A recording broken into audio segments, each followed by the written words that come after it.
Now we turn our attention to the other half of the aggregate demand, aggregate supply model, that is aggregate supply. With aggregate supply, we are actually going to look at it in two different ways by time period. There's a long-run aggregate supply curve and a short-run aggregate supply curve. The long-run aggregate supply curve is pretty straightforward. It's just a nice little vertical line there. If we think about what aggregate supply is doing, it's just like aggregate demand. It is showing a relationship. It's a curve that shows a relationship between the price level and the real GDP. On the aggregate demand side, it was all about spending. What is the spending that's going to happen by our households, our firms, our government, and the rest of the world? On the aggregate supply side, we're interested in production. What amount of GDP will be produced given different price levels? When we draw a vertical line like this, just in general, a vertical line, when you're looking at a graph with two variables, says that no matter what this variable is, in this case price level, the real GDP is this one amount. In other words, real GDP is independent of price level. And so what the long-run aggregate supply curve really is potential GDP. We've learned in previous chapters that potential GDP is the level of GDP, the level of output that the economy should be making if it was at capacity. So you don't have cyclical unemployment. You don't have other capital and resources lying around not being used. Everything is working to its potential. And it's where we think the economy will be in the long run. And then another thing we've learned is in the short run fluctuations with the business cycles, we do have fluctuations going back and forth around wherever our potential GDP is. And then the other thing we've learned is potential GDP will be growing over time. In that we would expect for a country having economic growth that whatever level of GDP we are at today will grow over time.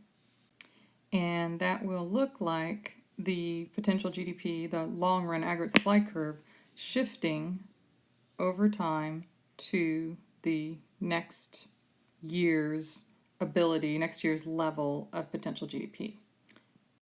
So the point is, as we put the whole model together, after we develop short-run aggregate supply curve and we put the whole model together, the point is we expect to always be, the economy, to always be tending towards the long-run aggregate supply curve wherever it is.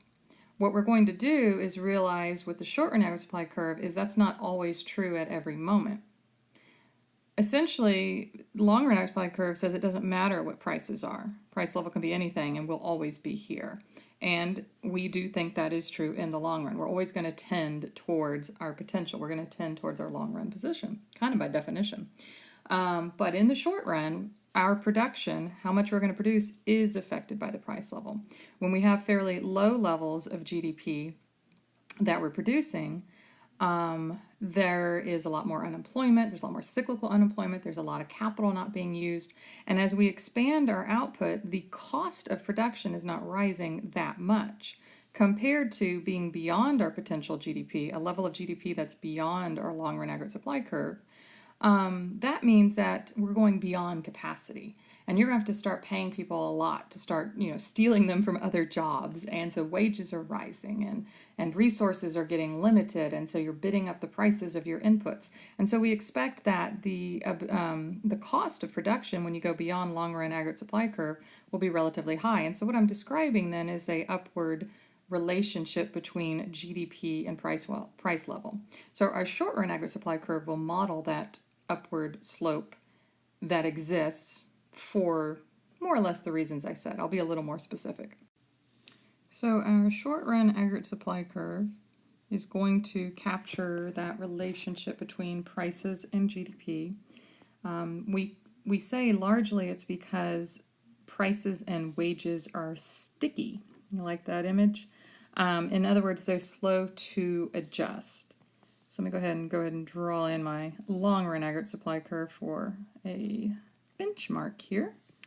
All right, so what we can see then with the way I've drawn this is in the long run, apparently this economy, imagine that's a vertical line, is going to be producing at this level. But if we're not there yet, if all our adjustments have not occurred yet, we might be producing at a lower level of GDP. And that'll be reflecting the fact that we're not using all our resources, so the cost of production is somewhat lower. We're operating at a lower price level. If we go to a level of GDP beyond our potential, then we're really having to bid up the prices. Some of the reasons that we see this sort of relationship in the short run in the real world is things like wages being slow to change, especially on the downward. Businesses are very hard pressed to lower wages, even when the economy might be technically telling them, hey, we are operating at a lower price level, you need to bring wages down. That's not well received. And similarly, if you've ever been in a situation where you're employed, but you're coming out of a recession, technically that's a time when they need to start hiring more people and raising wages, but they're slow to do that as well. So we don't see a really quick adjustment. So that's one of the reasons why we call this the short run aggregate supply curve. So we have a curve, and we can probably be expecting what I'm going to say next will be the difference between moving along the curve and shifting the curve. So why would I move along the short run aggregate supply curve? That has to do with understanding that as my output changes, it's going to affect the price level that I'm operating at. So changes in real GDP cause movement along the short run aggregate supply curve, but when the short run aggregate supply curve was drawn, it was based on all these factors that impact it being at a certain level. So you know then, whatever those factors are, if those factors change, I could end up with an increase in short run aggregate supply curve or a decrease. So we want to look at what those factors are that shift the short run aggregate supply curve. All right, so the first one we're going to look at is expected change in price level. So if we are operating at a point in time where, remember, this is all a short run thing, and so essentially we kind of can make mistakes. We have an expectation where the price level is going to be, but oh my gosh, it turns out to be lower, it turns out to be higher. As we adjust to that new reality, that is what causes the shift to the short run aggregate supply curve. So if we're operating here and we suddenly realize, if we were at equilibrium, price level would be way up here, and yet here we are way down here. We're in this sort of recessionary lower price level environment. At some point we're going to say, oh, okay, well, I don't really need to raise prices. I don't need to demand as high of a wage increase because price level really has fallen. And as that belief, as that understanding starts to play a real role in the economy and these prices stop rising and the wages stop rising, then we can actually find the short run aggregate supply curve shifting. In this case, this would be an increase. And an increase in short run aggregate supply curve would be a shift to the right. So we're going to have this new increased short run aggregate supply curve in this case. All right, so let me just say that one more time. When people become aware that price level is lower than expected, we were expecting this, we find ourselves operating here. As we take that in, our changes in our behavior to expect lower prices will actually shift the entire curve. Or another way to put it is every short run aggregate supply curve is based on some expected price level. Not that you need to know, but specifically they're expecting the price level where it is equal to the long run aggregate supply curve. So if they find themselves operating down here, they're like, oh, well, actually, I guess I should probably have them operating down here. So as they go, oh, this is the real inflation level, then we need to take that into account and exist in this world here. All right. We're going to see that this is a highly, highly, highly important one as we go to the next step with our model, which is to understand how the economy can get back to the long run all by itself. No Federal Reserve, no government spending and taxes, nothing.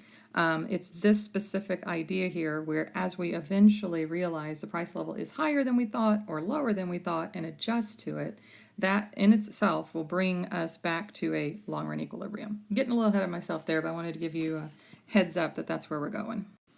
The second factor we'll look at is the unexpected change in the price of a key resource, which you can basically translate to mean oil. The price of oil is going to affect our production because it's either an input in the production process or it's used in the transportation of the product. The last time we had a big run up in gasoline prices, you may have noticed that prices of many goods in the grocery store went up. For many of those goods, it's simply the cost of transporting them that caused them to need to charge more for the goods. So the point is then that if the price of oil rises, and I don't just mean, a little bit, but like a 20% increase, that's a real shock to the economy and that's going to raise the cost of production. If instead, as I've drawn here, the price of oil falls, then essentially the cost of producing everything falls and you'll get this increase in the short-run aggregate supply curve. So how do I know that drawing the short-run aggregate supply curve shifting to the right, how do I know that's showing the cost of production has gone down? The easiest way to try and remember this, if you have a moment of like, which way do I shift it? The easiest way to do it is to just look at any one level of GDP, any one level. It doesn't matter where I do this. When I compare the two curves, this curve has a higher price level than this curve for any one level of GDP. And if what I'm trying to show is that the price of oil has gone down and the cost of production is going down, then for any one level of GDP, it needs to be mapped to a lower price level. And you're going to get that by shifting the curve to the right. The third one is related to the first factor. It's just sort of an acknowledgement that we can make errors. I mean, to some extent, we made an error because we didn't realize our reality had changed and prices are lower. So what if we have an expectation we need to adjust, but we just didn't quite get it right? So maybe in this case, we were operating here. We realized that inflation, we were expecting a price level up here. We're operating where price levels here. And so we react by incorporating this now lower price level, and short-run aggregate supply curve increases. But we only end up to about here, this kind of in-between one. I don't want to draw another line and make a mess, but imagine that's what we had done when we adjusted the first time. Well, now we're realizing we're operating as if prices are here, but prices really are down here. And so as we have this adjustment to a prior error, we would continue to shift this way. This one could go either way. We could have thought that this is the inflation we thought we were operating on. We become aware that we're operating down here. We over shift short-run aggregate supply curve to the right, and then as we adjust to the error, it's coming back. So it can go either way, but it's just an acknowledgement that expectations plays a big role. It's not a perfect science. We're not always going to get it right, so we might have that shift the curve as well. The last one will be labor productivity. So increases in labor productivity is what is drawn here. As I'm able to get more outputs with the inputs I have, I would expect that at every level of output, every level of GDP, I should be able to produce it at a lower price level. So I'll get this increase, this shifting of the curve. Why would labor productivity would increase are the things we learned in a previous chapter. More capital increases labor productivity, and more labor can increase labor productivity. So if we had a problem that was saying there's been a significant decrease in the number of people able to work, or there's been large destruction in the capital stock, that could be things that would actually shift it to the left. That would actually decrease our short-run aggregate supply curve. The other thing that affects labor productivity is technological change. Technological change tends to be an increasing force. We don't tend to have a general forgetting of how to do things. So changes in technological ability tends to be this picture we've drawn here as well. So any of these factors could cause labor productivity to increase and cause this picture, or you could have a problem that just says labor productivity increases without specifying why, and you would have this picture as your result. So the last thing I'm going to say as we wrap this up is just to note the mnemonic device you can use, EUALP. Sometimes I really have to stretch for these, but that would be EU Alp. So I guess it's something like the Swiss Alps, maybe, the European Union Alp.